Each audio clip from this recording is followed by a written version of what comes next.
ഇങ്ങനെയൊക്കെ ആയ സ്ഥിതിക്ക് ആ ചർച്ചക്കിടയിൽ നമ്മുടെ ഐക്യവേദിയിലെ ഒരു സഹോദരൻ പറഞ്ഞു, നമുക്കിപ്പോ മനസ്സിലായോടത്തുള്ള സംഗതി ഇതാണ് എന്ന് പറഞ്ഞ് അതിന്റെ ഒരു നതീജ പറയുന്നുണ്ട്. അതിന്റെ അവസാനത്തിലല്ല, ഇടക്ക് പറഞ്ഞതാണ്. ആ ഭാഗം നിങ്ങൾ ശ്രദ്ധിക്കുന്നത് എന്താ ഒരു പറയുന്നറിയോ? അതായത് സുന്നി പക്ഷപ്പോ അവരുടെക്കെതിരെ ഏത് 30 വക എടുത്താലും 60 വക ആയാലും 66 വക ആയാലും അതിലൊക്കെ വ്യാജമുണ്ട്, ഇതിലും വ്യാജമുണ്ട്, അതിലും വ്യാജം, എടുക്കുന്നതിലൊക്കെ വ്യാജാണെങ്കിൽ പിന്നെ വാദപ്രയോഗത്തിന്റെ ആവശ്യമില്ല കേട്ടാളി. ഇപ്പോ ഇത്രയും നേരം നമ്മൾ ചർച്ച ചെയ്തു, ഏകദേശം 4:30 മണി കഴിഞ്ഞപ്പോൾ തുടങ്ങിയതാണ് നമ്മൾ.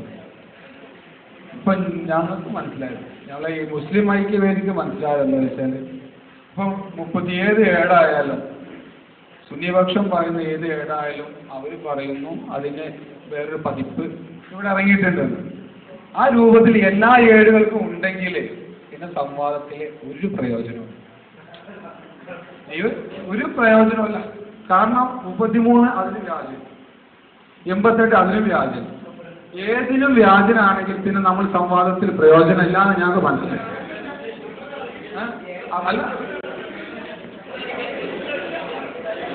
അതുകൊണ്ടാണ് മുസ്ലിയാക്കന്മാർക്ക് ഞാൻ ഏർപ്പാട് നിർത്തലാണ് നല്ലത് എന്ന് പറഞ്ഞത്. ഏതായാലും